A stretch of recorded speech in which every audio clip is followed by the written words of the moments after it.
우리는 지금 현재 상태가 부자냐 가난하냐보다 더 중요한 거는 내가 어떤 방향으로 가는지가 더 중요한 것 같아요. 우리가 더 부자로 되어가는 방향 그리고 더 가난해지는 방향은 분명히 있습니다. 제가 오늘은 찐 부자의 특징 7가지 말씀드릴게요. 부자의 특징을 말하기 전에 부자의 종류가 있어요. 우리가 부자라고 하면 돈만 많은 부자를 얘기하지는 않을 거예요. 인간관계나 윤택한 상황을 원하실 텐데 부자가 된 방법이 되게 여러 가지가 있는 만큼 그 형태도 되게 많이 다릅니다. 제가 만난 부자들은 5가지 유형으로 제가 나눠봤어요.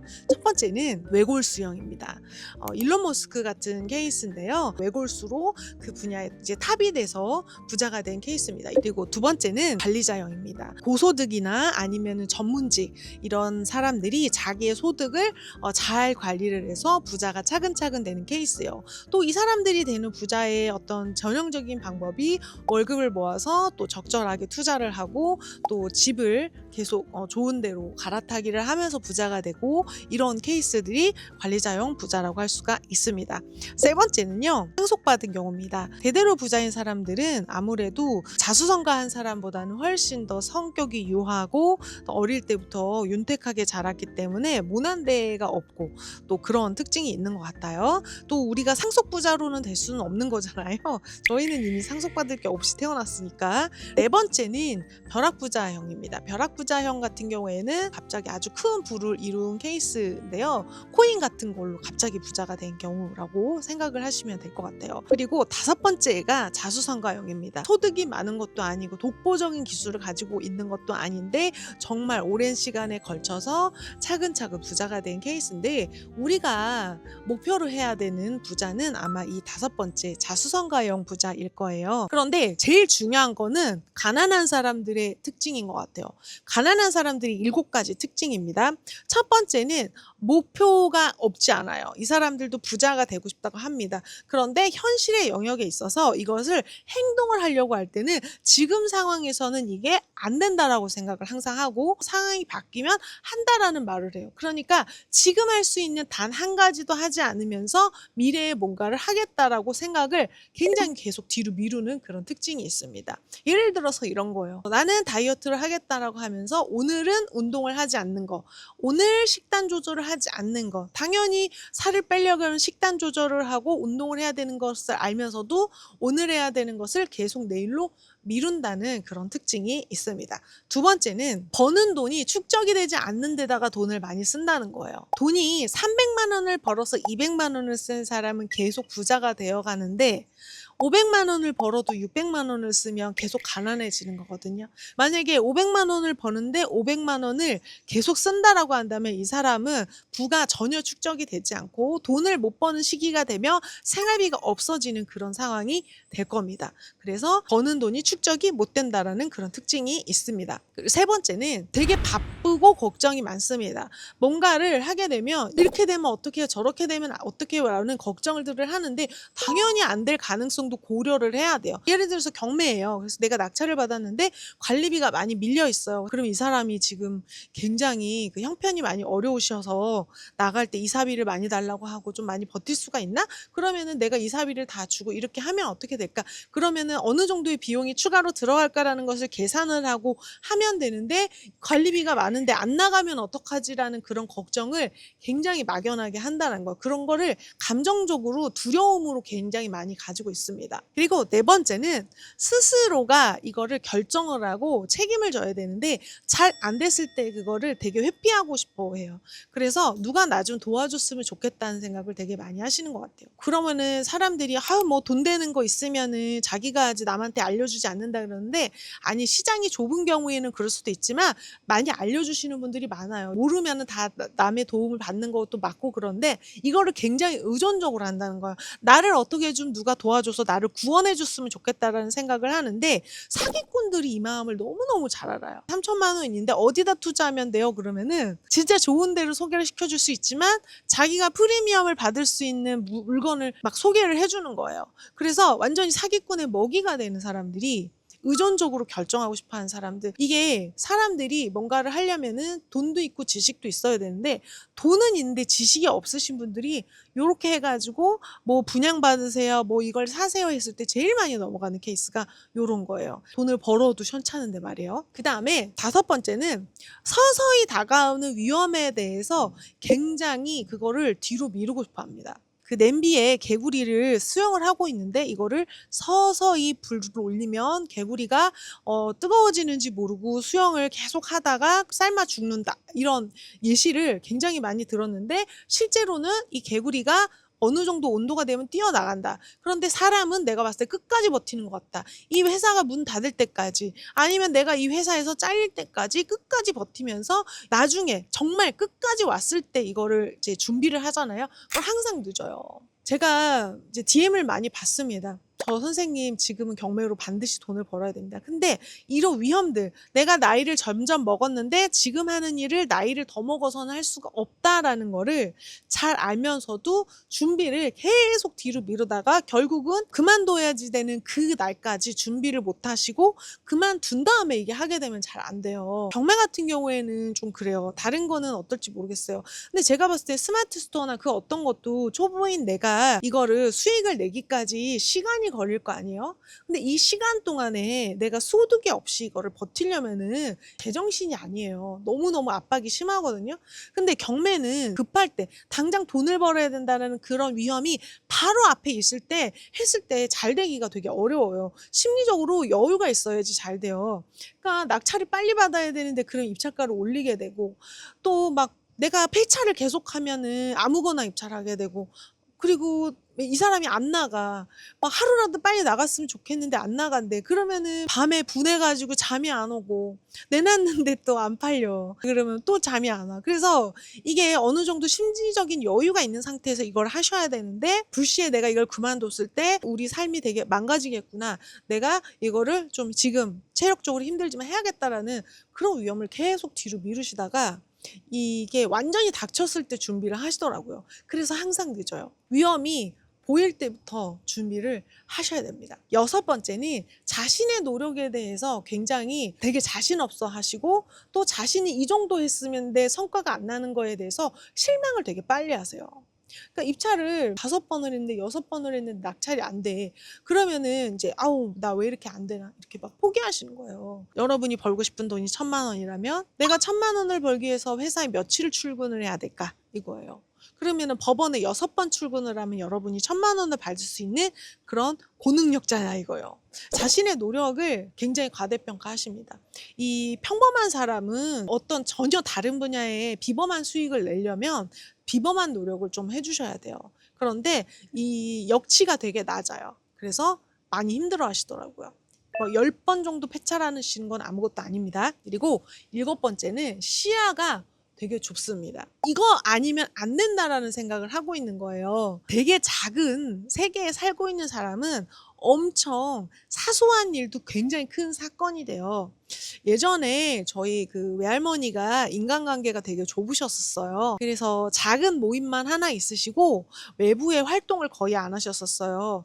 그런데 그 모임 안에서는 누가 어떤 옷을 입는지, 어떤 머리핀을 했는지 이런 거 하나하나가 다 이슈가 됐었던 거예요. 그런데 내가 굉장히 큰 비즈니스를 하고 있다라고 생각했을 때는 누가 어떤 옷을 입고 어떤 머리핀을 했는지가 나한테는 전혀 아무런 관심의 대상이 아니거든요. 근데 내가 세계가 좁으면은 저 사람과의 사소한 어떤 문제가 나한테는 굉장히 큰 사건이 돼요. 가난해지는 사람의 특징은 시야가 굉장히 좁습니다. 그래서 이 시야를 넓히기 위해서 하는 것들이 뭐냐면은 우리가 활동 반경이 좁고 만나는 사람의 풀이 적고 그렇다면은 모임에 나간다든지 아니면은 여행을 가서 새로운 사람들이 사는 모습을 지켜보고 또 어디를 배우러 가면은 그중에서 나랑 또 결이 맞는 사람들이랑 친해지고 그렇습니다. 자기의 세상을 넓히는 자기만의 방법들이 있잖아요. 저 같은 경우에는 좀 책을 많이 보고 싶어 했어요. 다양한 분야에서 성공했던 사람들의 이야기 그거를 책으로 보고 또 직접 보는 것도 좋고 유튜브도 좋고 만나는 것도 되게 좋아요. 그래서 내가 지금 있는 것보다 더 윤택해지는 부자가 되어가는 그 사람들의 7가지 소름 돋는 특징이 있더라고요. 이거는 어떤 누구도 자수성가 있으면 다 가지고 있는 특징입니다. 첫 번째는요, 목표와 동기가 굉장히 분명합니다. 내가 어떤 목표를 이루겠다라는 그거를 이루기까지 쉬지도 않고 잠도 안 자고 굉장히 열심히 노력을 하는 것을 제가 많이 봤어요. 그래서 어떻게 보면은 ADHD처럼 늘 뭔가 분주하고 정신이 없고 배우고 이런 사람들이 그 목표 동기가 굉장히 분명한데, 이 목표 동기가 내가 뭔가를 하고 싶다라는 그런 동기일 수도 있지만 가난하기 싫다라고 하는 그 고통 회피형의 동기도 굉장히 많습니다. 그래서 자수성가한 부자들 중에는 되게 어렸을 때 가난했다가 부자 된 사람들이 실제로 많아요. 두 번째는 버는 돈보다 쓰는 돈이 항상 적은 사람들입니다. 월급이 200만 원으로 1억의 자산을 모으신 그 분이 유튜브에 굉장히 많이 나왔었잖아요. 그래서 어떻게 1억을 모았나 했더니 진짜 한 달 생활비가 10만 원도 안 되는, 다 걸어 다니고 미용실도 안 가시고 쿠폰이나 할인 이런 거 되게 많이 챙기시고, 그분이 또 청약에 당첨되셔서 이제 또 됐어요. 그분이 1억 모았을 때가 20대니까 그렇게 30대, 40대, 50대를 살게 되면은 당연히 큰 부자가 되실 겁니다. 세 번째는 미래의 가치가 올라가는 것에 돈을 많이 쓴다는 겁니다. 우리가 한 달에 지출하는 비용을 한번 보세요. 지출을 해서 없어지는 비용이 있지만 이게 가치가 남아서 가치가 올라가는 것들이 있을 거예요. 예를 들어서 자동차 같은 거는 사자마자 가격이 떨어지는 거고, 내가 쓰는 생활비, 화장품을 사거나 음식을 사 먹거나 이런 소모품들을 사는 데 쓰는 비용, 이런 것들을 쓰면 다 없어지는 비용이고요. 또 주식을 사거나 금을 사거나 부동산을 사거나 이런 것들은 또 나중에 올라갈 수 있는 여지가 있는 것들입니다. 내가 버는 것에 비해서 쓰는 것이 항상 적고, 이 쓰는 돈도 항상 미래의 가치가 올라갈 수 있는 데다가 많이 투자를 하는 사람들이 부자가 됩니다. 네 번째는요, 배우는 데에 아끼지 않습니다. 자수성가 해가지고 사업을 크게 일으키고 하시는 분들, 투자를 잘하신 분들, 이런 분들을 보면은 항상 뭔가를 알아보고 도전하고 배우고 있습니다. 이거를 강의를 통해서 할 수도 있고 어떤 분야를 내가 직접 알아보는 그런 배움도 있는데, 어쨌든 항상 뭔가를 즐겨서 배운다는 그런 특징이 있어요. 그리고 다섯 번째는 리스크 관리의 차원입니다. 뭔가를 도전을 할 때 리스크가 있다는 걸 알고 그 확률을 고려를 한다는 거예요. 그런데 모든 투자에는 잘 될 확률도 있고 안 될 확률도 있는데, 잘 될 확률이 높은 것에 계속 지속적으로 투자를 하고, 또 어떨 때는 도박 같지만은 과감하게 투자를 하는 경우도 있기는 합니다. 리스크가 있다는 것을 알고 이걸 어느 정도 감수를 할 것인지를 스스로 결정하고 감당한다는 그런 점이 좀 달라요. 여섯 번째는 뭔가를 결정을 할 때 스스로가 결단을 내리고 그것을 책임진다는 그런 생각을 하고 있습니다. 내가 이거를 했을 때 잘 안 될 수도 있다라는 생각을 하면서 안 돼도 그 책임이 나한테 있다라는 것을 분명하게 인지를 하는 거죠. 잘 되는 사람들도 10개를 도전한다고 10개를 다 잘 되는 건 아니고요. 잘 안 돼도 내가 망하지 않는 수준에서 잘 되는 그 한 가지를 좀 찾아가는 그런 과정이 있는 것 같아요. 그리고 어느 정도 궤도에 이르게 되면 절대 실수를 하지 않고 잘 되는 그런 단계가 있더라고요. 그래서 스스로 뭔가를 결정을 한다는 그런 특징이 있습니다.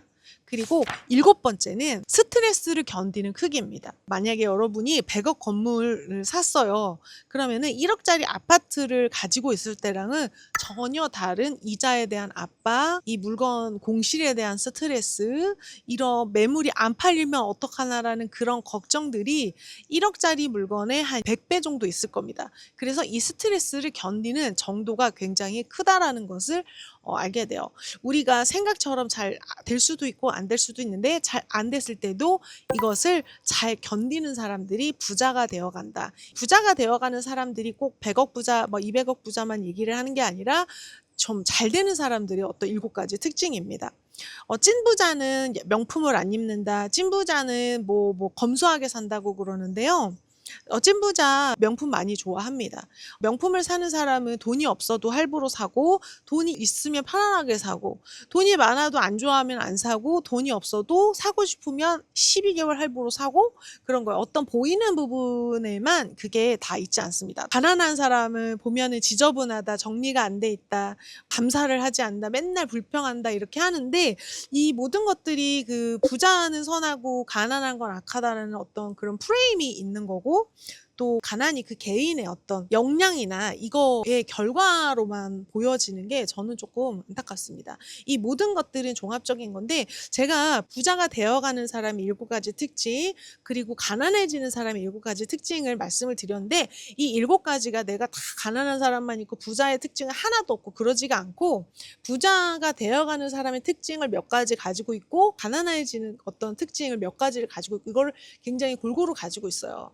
그래서 내가 좀 가지고 있는 것들을 조금씩 좋은 방향으로 만드시면서 하시면은 좀 부자가 될 것 같아요. 지저분하고 깔끔하고 이런 것들은 개인의 어떤 문제이기도 하고 부자 가난한 거 그런 거 따로 없습니다. 그런데 경매로 망했을 때에 우리가 강제 집행에서 만나니까는 그렇지 저 올술이 돼 있다가 잘 안 된 경우도 보고 진짜 말도 안 되는 환경에서 살다가 경매로 낙찰돼서 이렇게 우리가 강제 집행으로 보는 경우도 있기는 해요. 그래서 저는 시야가 좁은 거가 저한테 되게 좀 힘들었던 것 같아요. 내가 한 번도 본 적이 없었다. 저희 그 수강생분 중에 한 분이 워킹맘인데 제가 게시판에 한번 올렸었어요. 저 유튜브 게시판에. 저는 한 번도 뭔가를 투자를 해서 돈을 벌었다라는 얘기를 직접 들은 적이 없고 그런 사람을 한 번도 본 적이 없었다. 그래서 이게 가능하다라는 게 되게 와닿지가 않는다라고 하셨는데 그거를 이제 본인이 해내셨어요. 그래서 순수익을 이제 1,000만 원 이상을 내셨는데 그러고 나니까는 이게 막 세상이 막 내 눈앞에서 이렇게 껍질이 깨어지는 느낌이고 이제 전혀 다른 세상을 살아가시는 거예요. 그래서 저는 여러분의 환경을 좀 바꾸시는 게 자신을 바꾸는 것보다 훨씬 더 쉽습니다. 내가 나한테 부정적인 어떤 영향을 주는 사람들, 시야가 좁으면 시야가 넓히는 것들, 그리고 내가 계속 뒤로 미루는 어떤 습관을 가졌다면 조금 빠르게 해보는 어떤 그런 것들이 여러분이 하루하루 어제보다 오늘 좀 더 나은 시간을 살고 오늘보다 내일이 조금 더 나으면 매일매일 이제 행복해질 수가 있는 거죠. 간혹 보면 사회적으로 가진 게 많은데도 불행하다라고 생각해서 이제 목숨을 끊는 그런 분들이 가끔 나오는데요. 사람이 필요한 돈이 많은 것도 되게 중요한데 내가 굉장히 세상에 유능하고 필요한 것들을 제공을 하면서 나의 가치를 인정받는다라는 느낌을 받는 것도 그 행복에 되게 중요한 요소인 것 같아요. 그래서 나는 그거 안 하고 이거 하고 싶어요. 그럼 그거 하세요. 그런데 그 모든 것들이 다 나를 위한 것들이에요. 남이 아니라. 늘 좀 하고 싶었던 이야기들인데 한번 정리해 봤어요. 제가 푹 쉬고 이번 주에 한국에 들어갑니다. 3월 2일에 원데이 클래스를 오프라인으로 열 겁니다. 온라인으로는 이 경매 물건 같은 경우에는 남의 집 주소, 이름 이런 것들이 나오기 때문에 유튜브에 공공연하게 보여드리기가 어렵지만 제가 이 원데이 클래스에 오시면 경매 용어 그리고 최근에 매도된 사례, 입찰가 쓰는 법 그리고 모의입찰까지 해서 여러분이 경매가 이런 거구나 라고 알 수 있을 정도로 알려드릴 거예요. 직접 나와서 오프라인의 모임이 이런 거구나라는 걸 느껴보시면은 여러분이 정말 자신감을 가지고 경매를 하실 수 있을 겁니다. 온라인 강의를 맨날 신청만 하고 완강을 못 하신 분들, 맨날 생각만 하고 책 읽었는데 잘 모르겠거나 아니면 나 이제 경매 좀 시작해 보려고 하시는 그런 분들, 내가 진짜 경매로 수익을 낼 수 있을지 굉장히 마음이 흔들리시는 분들이 정말 가벼운 마음으로 오셔서 재미있게 수업을 들으실 수 있는 과정입니다. 수업은 6시간이니까 하루 정도로 다 비우고 오셔야 되고 용기만 가지고 오시면 제가 다 떠먹여 드립니다. 경매를 맨날 하려고 무서워만 하셨던 분들은 3월 2일 오프라인 특강 바로 신청하세요. 오프라인이라 자리 없습니다. 오늘 영상 좋으셨다면 구독, 좋아요, 댓글 부탁드리겠습니다. 감사합니다.